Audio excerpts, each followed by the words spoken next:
So Plandemic 2 is out, and just as I suspected with Part 1, it is pushing the New Age counterfeit unveiling of the darkness. For those who aren't aware, this is what my channel has been exposing since 2016, the counterfeit unveiling, the false apocalypse, the idea that the darkness will be exposed by the light of the New Age. I think that's why Satan built up the New World Order in the first place. He has given humanity a dark, scary villain to unite against. I think his strategy has been to make leadership so corrupt that even a spiritually blind world sees the corruption and demands for a better solution. This is the real Hegelian dialectic being carried out by spirits, not the Illuminati. The real problem, reaction, solution. And with the Gnostic New Age teachings behind all this exposure, it's all leading to the beast war against Israel and the saints of God. The latter of which I believe will falsely be accused as being Illuminati agents of the devil. So the film exposes a lot of things. I'm sure most of it, maybe even all of it, is true. But that's not the point. We need to keep our eyes on the spiritual warfare behind all this, the spiritual dialectic that Satan has brilliantly crafted between the light and the dark. As I've said in a few posts on Facebook and YouTube, I think the real agenda behind the coronavirus was for it to be exposed in order to increase the spread of secret knowledge throughout the planet and get more people red-pilled. All of this just seemed too easy to expose, and the exposure of it happened pretty quickly, even being exposed as a hoax by mainstream outlets by May. In the film, it shows a simulation of a pandemic 5 months before coronavirus was officially declared a pandemic, with people talking about control, making people stay at home, even riots and a vaccine. It just seems like there have been a ton of obvious breadcrumbs that people were intended to find and expose. And again, the rapid rate at which all of this has been exposed, I think indicates that there's a larger spiritual agenda at work, and it's all aimed at pushing forward this counterfeit unveiling of the darkness that I've been talking about for several years now, and which is gradually legitimizing the great New Age lie that we're all God. And it's no coincidence that the makers of the film push New Age ideas throughout it, which I'll talk more about in a second. Now, as I explained in Road to Antichrist Chapter 2, and in my What's Really Coming series, conspiracy theory and the New Age have always been partners, and it can be traced all the way back to ancient Gnosticism, which I believe was the original conspiracy theory, and it was also the first enemy of the gospel. I don't think that's any coincidence at all. So Dr. Judy Mikovits and the filmmaker Mickey Willis, I think they're being set up to look like heroes. The backlash and ridicule that they've received, and in Dr. Mikovits' case, criminal charges and prison time, I think it's meant to set them up as heroes, ultimately as a way to give legitimacy to the spiritual solution that Mickey Willis offers at the end of the film. And if you think about it, the suppression of it gives it the scent of truth. It's a powerful effect that this has. Doctors like this being ridiculed or blackballed or put in jail, it makes them look like heroes and like they can be trusted. It's a very simple but effective way for Satan to paint his New Age light workers as the heroes of the planet who are being silenced for a reason by the dark forces behind the New World Order. And I think the backlash the first one received is part of this spiritual warfare. It really built up hype for the second part, which is really taking off rapidly. The backlash and the attempted censoring of this and similar documentaries, it makes people crave this so-called secret knowledge even more. That red pill of truth that the dark forces are supposedly keeping from the masses. If it's being suppressed, it must be true. That's the logic, and that's the tactic, and it usually works pretty well. And because of the backlash the first one received, the second one has this very alluring quality to it. Again, just like the fruit of the tree of knowledge. It was alluring to Eve, as it says in Genesis 3:6, quote, "It was pleasant to the eyes and a tree desirable to make one wise." And that's what the red pill is, a false pill of wisdom or truth that makes one feel enlightened. And worldwide enlightenment, or gnosis, that is what is laying the foundation of the coming beast system. It's not about the New World Order, but the world's awakening to it. So the film is structured very intentionally. It begins with the facts about the virus, and then it moves to other important points of the conspiracy narrative, how the elites control the mainstream sources of news to control the narrative, how corrupt corporations own everything to feed the propaganda machine, as Mickey Willis calls it, Then it moves on to Dr. Fauci, Bill Gates, the Rockefellers, Jeffrey Epstein, all the obvious dark villains that Satan has given humanity to hate and unite against in order to push the New Age conspiracy view of the end times. Then it goes into the whole vaccine issue with a digital certificate and the depopulation agenda. It's the same stuff over and over again. The exposure of the counterfeit beast system to build the foundation for the real one. And I think this is what the real agenda behind the coronavirus was, to further the exposure of the New World Order, this vast network of tyranny that is being forced on humanity. The real agenda of COVID is not a vaccine. It's to get the world to wake up to the New World Order agenda, to make more people go down the rabbit hole. In fact, Mickey Willis, the producer and narrator of the film, says to dive down the rabbit hole near the beginning of the film. And on this PDF file that Willis directs people to, you can see it has the rabbit hole, a reference to opening your mind, which is a popular New Age adage, and then a quote from Buddha at the bottom. Do not believe in anything simply because you have heard it. Which I think is ironic because that warning could easily be applied to the film itself, especially the stuff at the end. Less than halfway through the film, Willis introduces the concept that everything is illusion, which is a major part of the New Age Gnostic worldview. It's also on the Great Awakening map, the idea that our reality is an illusion constructed by dark forces that want to keep us down, and that we must break through the illusion into the true reality. And then at the end, in about the last 5 minutes or so, the film wraps up with the typical New Age call for unity, love, liberty, overcoming fear, tapping into our true power, reclaiming our humanity, remembering our true nature, and rising up together as one humanity against all this evil and corruption. And there's also quick shots of The Matrix and V for Vendetta, which just happen to be two of the main films that I've used on my channel as examples to show what the ultimate agenda is. In fact, Bill Gates and John Rockefeller are referred to as architects in the film, which is a Matrix reference, the architect, which is actually a slanderous Gnostic portrayal of God, who Gnostics believe created the physical world, i.e. the Matrix, as a prison for humans. This is how they see the world. The stories told in those films are a hint at what the real agenda is. Initiation, rising up out of darkness, overcoming fear, escaping the Matrix, realizing your true power, all of that. And like I said, I think the film is structured very intentionally. It begins with the hard stuff, the more evidence-based stuff that most people can accept. And I think that's a strategic move. If the film had started out with the New Age stuff, I think people would be turned off. But it's the exposure of the coronavirus itself that makes the spiritual stuff at the end easier to accept. That's what conspiracy theory, or conspiracy fact, whatever you want to call it, that's what it is. I think it's meant to serve as the hard evidence for the New Age worldview. I think conspiracy theory was always meant to be the gateway into the New Age lie, the rabbit hole leading to the false light of the New Age. You know, people always talk about disinformation. Well, I think this is the real disinformation campaign. It doesn't really matter how true any of the things the people in the documentary are saying are. The real disinformation campaign is a spiritual one. If you understand disinformation, then simply take what you've heard about Illuminati disinformation and apply it to the spiritual realm. Try and see the disinformation campaign being carried out by deceptive spirits. As they say, 99 truths to sell the one lie. And in our case, the one lie is that we're all God. Now listen to something that Mickey Willis says just after the 30-minute mark. I think it's very interesting. Our main story tonight concerns conspiracy theories. Last Week Tonight with John Oliver featured a skit entitled Coronavirus Conspiracy Theories. Like the claim that the moon landing was faked. First thing to note here is that Mr. Oliver opens with commentary about conspiracy theories that are completely unrelated to coronavirus. This is a standard tactic used by propagandists to set a tone so that anything that follows will be seen through the lens of absurdity. Plandemic, a pseudo-documentary. So Mickey Willis notes how John Oliver opens with conspiracy theories unrelated to the coronavirus to set a tone of absurdity. He says this is a standard tactic used by propagandists to set a tone so that anything that follows will be seen through the lens of absurdity. Now we need to take this strategy and apply it to Plandemic to see what's really going on. Because ironically, Satan has been doing something very similar through the entire conspiracy narrative. Only instead of using it to set a tone of absurdity, he's setting a tone of truth. Hence the term the truth movement, or truthers, trutherism.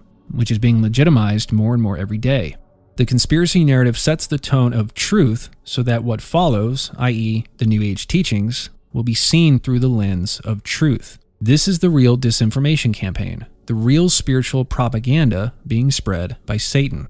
So in order to understand the real spiritual agenda that Plandemic serves, just take what Mickey Willis says about John Oliver's propaganda and apply it to the film itself. And just change lens of absurdity into lens of truth. This is a standard tactic used by propagandists to set a tone so that anything that follows will be seen through the lens of truth. The exposure of the darkness is what legitimizes the light. This is the real propaganda. This is the tactic that Satan is using to get everyone to buy the New Age lie. Okay, the real narrative that's being pushed is not the mainstream media one pushed by corporations. It's the New Age narrative being pushed by deceptive spirits. The Illuminati's propaganda is not what we should be focusing on. It's the false light propaganda that is being pushed more and more as the darkness is exposed. So to answer the question, what does the conspiracy narrative have to do with the New Age? Well, it sets a tone of truth to make the New Age lie seem true. And that's the propaganda behind the film. The truth at the beginning to make what's offered at the end of the film more believable. People go on and on about the propaganda of the dark satanic elite. But what people seem to miss is the propaganda of the light side, propaganda that's being orchestrated purely in the spiritual realm. And that's why the credibility of the doctors or whoever else is in the film or whoever else is exposing the coronavirus as a planned pandemic is not the point. I don't think that's the question we should be asking. In fact, I'm sure they are credible. Satan wants them to be credible. He needs them to be credible because their credibility pushes forward the ultimate agenda of the light. They set the tone of truth to make the New Age lie more acceptable. Remember, 99 truths to sell one lie. And this is why it's been so easy to expose the coronavirus. Facts and deception are not mutually exclusive. They work perfectly together. In fact, true deception requires more facts than lies. And I think all of these credible whistleblowers, whether they're doctors or they're former CIA or whatever, I think they're frontline soldiers in Satan's white magic Gnostic army against darkness. And there's something else I need to talk about that Mickey Willis says at the end of the film that's very significant. He says, quote, "One of the most dangerous stories we've ever been told is that humanity is a failed experiment. We are parasites, a cancer, a virus." Now this is New Age propaganda against the Bible. It's code for the biblical teaching that we are born in sin is a dangerous lie that the elites use to keep us down. That's what that means. And Satan is brilliant. He's been building this propaganda for a long time. I think he built up the darkness specifically so he could blame it all on God, the Bible, and the saints. And I think what we really need to understand about the Great New Age deception and the rising Gnostic rebellion against the Illuminati is the subtle way that the biblical worldview is being painted as the Illuminati's one.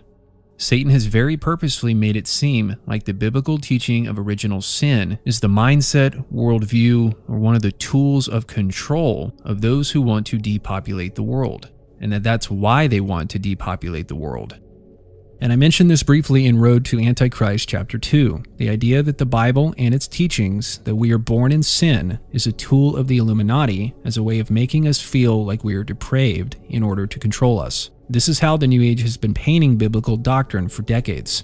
One of the biggest examples of this is in David Icke's The Biggest Secret, particularly in chapter 5 titled Conquered by the Cross. The meaning being that the teachings of the gospel have conquered or controlled humanity. Here's what he says, quote, "The Christian church is a farce founded on a fantasy. If anyone requires confirmation of how easy it is for the few to control the masses, they need look no further than the billions of people who have worshipped the fairy tales peddled these past 2,000 years by men in long frocks. And what goes for Christianity goes for the rest of them, Judaism, Islam, Hinduism, and all the rest. These religions were created by the same force to achieve the same effect, and therefore, the Savior God myths throughout the ancient world have an identical game plan. 1, you are born with original sin, and so you are an unworthy piece of you-know-what. 2, you can only be saved by believing in the Savior, and that means doing what the priesthood tells you to do. And 3, if you don't do that, you will be condemned to the bowels of hell forever. And then the last sentence of that paragraph, it's all make-believe conjured up by the Babylonian Brotherhood initiates of the reptilians to control the minds of the masses. Now that last sentence in particular, the Babylonian Brotherhood, putting Christians on the dark side, the harlot, Mystery Babylon, who the beast destroys. And this lines up with all this. So this lines up perfectly with the beast versus harlot dichotomy. If you haven't watched my video about that, I would check that out too. So the idea that we're born in sin has been created by the dark forces, those on the harlot side, Mystery Babylon. That's why Ike calls them the Babylonian Brotherhood. And what is the biggest secret that Ike refers to? That we are all God, which again I cover in chapter 2 of Road to Antichrist.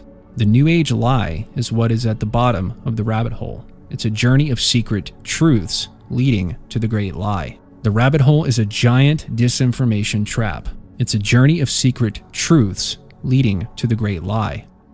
There's something else Mickey Willis says at the end of the film. He says, "The good news is our story is not over. Our climax is yet to come. That moment when the hero rises from defeat, summoning a force they forgot they had, a force within, a force of nature." Okay, so there's the obvious New Age teachings that we have a divine force within us, and we just need to remember that because we've forgotten it, and that's what makes the Illuminati able to keep us down.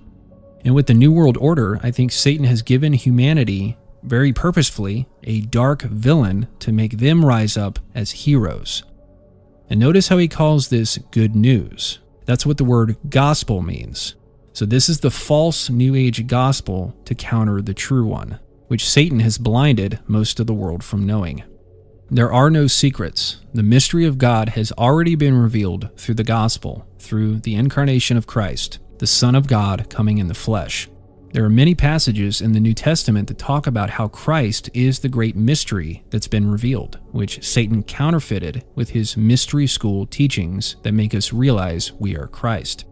Paul says in Ephesians 3, for example, how that by revelation he made known to me the mystery, as I have briefly written already, by which, when you read, you may understand my knowledge in the mystery of Christ, which in other ages was not made known to the sons of men, as it has now been revealed by the Spirit to his holy apostles and prophets. And as part of this satanic counterfeiting of the gospel, Satan has also counterfeited the idea of waking up. But people aren't waking up to the light of the gospel right now. They're waking up to exactly what Satan wants them to wake up to, the dark side, which is making people run to Satan's light, not Christ's. So I want to encourage people to stop worrying about the lies that the Illuminati have told and start worrying more about the truths about them that are being told more and more every day, which is making people buy the greatest lie of all. Satan built up the dark so that the world would take the red pill, awaken to it, and buy into the New Age lie. Just like when Neo meets Morpheus. He tells Neo that he is imprisoned, and then shows him how to break out of that prison. Enlightenment, gnosis, the God within. This is all part of the purposeful exposure of the darkness to usher in the false light of the New Age.